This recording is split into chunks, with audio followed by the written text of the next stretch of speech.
You know, there's just something about that buzz when a game you've been waiting for finally hits its official launch, especially when it's from a studio with like this major legacy behind it. Oh, absolutely. It's more than just another release date, isn't it? It feels like a moment, Uh, particularly for this kind of game. exactly. And that's what we're diving into today. We're looking at Stormgate, which just had its official release.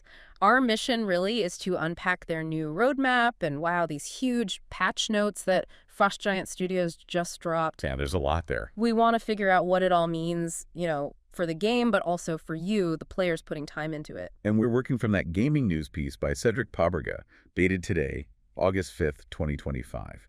It really covers all the key stuff we need. Okay, so let's set the stage.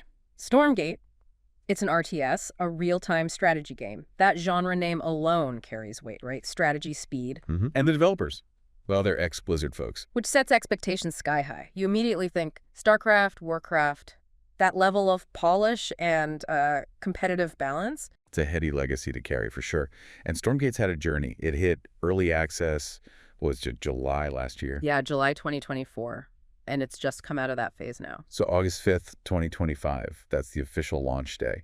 Big milestone. And it's significant because the full campaign came out with it, which, in today's world of drip-fed content, that feels kind of different. Does that signal confidence, maybe? It could, or maybe just a different strategy. Wanting players to have that complete story experience from day one. Build some loyalty, maybe. Perhaps. And it's Steam only, for now at least. What do you read into that? Focusing resources. Probably. Start on the biggest PC platform, iterate fast, see how it goes before maybe expanding later. Makes sense from a development standpoint. Right. So the game's officially out, full campaign. What's next? This is where that roadmap comes in. Yes, the roadmap. They've split it into near future and just future. So near future, they're talking more units, ongoing updates for the Celestials. That's the third faction, right? The one with the transforming units and energy economy. That's the one. Pretty distinct mechanics. And they also mentioned significant sound improvements. Which, in an RTS, sound is actually really important, isn't it? Like, unit alerts, where attacks are coming from. Oh, definitely. It's not just fluff. It's tactical information. Yeah. Good sound design helps you react faster, understand the battlefield better. So focusing on that early makes sense. Okay, so that's the near term. What about further out? The future plans? They didn't give dates for these, did they? No dates yet, no. But some big ticket items, like a comprehensive co-op overhaul and relaunch. Overhaul, not just tweaks, then. A relaunch sounds substantial. It does. Suggests they see co-op as really core to the long-term experience, which, for a lot of RTS players, it is. It's the social side. Yeah, that makes sense. And they're also adding support for the Ashes of Earth co-op campaign, the existing one. Right. And introducing something called Proving Grounds, AI placement matches. Okay, so AI matches to help figure out your skill level. Seems like a good way to onboard people, maybe guide them towards the right modes. Exactly. It shows they're thinking about, the whole player journey, from someone just wanting story to co-op to competitive play, Yeah. trying to cater to everyone. It paints a picture of ongoing commitment, definitely. But the roadmap is the plan, the patch notes. That's the now. And Cedric Paberga's article stresses these notes are very lengthy. Extremely thorough, yeah. Covering everything that was changed and updated. It confirms the full campaign is in there, too. And buried in all that detail, there's a financial adjustment. The paid campaign chapters are getting a price cut. Yep, 10% reduction. Could be just to, sweeten the deal now that it's the full launch, get more people trying the whole story. Makes sense. Lower the barrier a bit. And then, naturally for a live game, tons of balance updates. Oh, yeah, a plethora, as the article says. The usual suspects.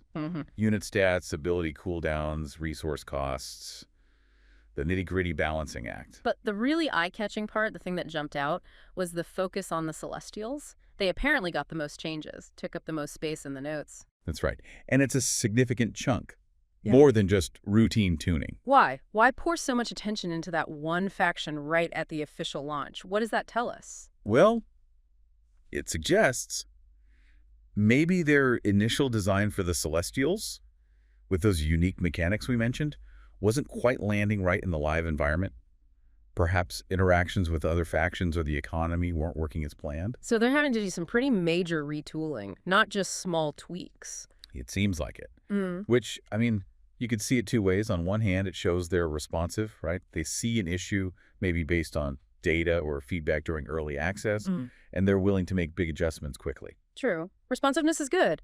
But on the other hand, Does it maybe suggest they didn't quite nail the design initially? That they're sort of finding the faction's identity now, post-launch? it could be a bit of both, honestly. Maybe the design was ambitious and needed refining, or maybe the player meta just went in directions they didn't fully anticipate. Happens all the time with new factions. Yeah, the meta can be unpredictable. But the key thing, I think, is that they are making the changes. They're not letting it sit. For players, that hopefully means a better, fairer balance in the long run. And for us watching, it just shows how dynamic these live service games are. Launch isn't the end. It's just the start of the conversation. Absolutely.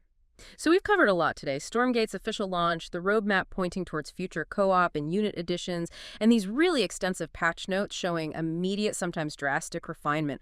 Frost Giant seems all in on evolving this game. They've definitely shown their hand, a clear vision, and a willingness to iterate right from day one. Which brings us to our final thought for you, the listener. We've got this RTS from developers with a legendary pedigree, leaning hard into a live service model with really transparent, detailed updates.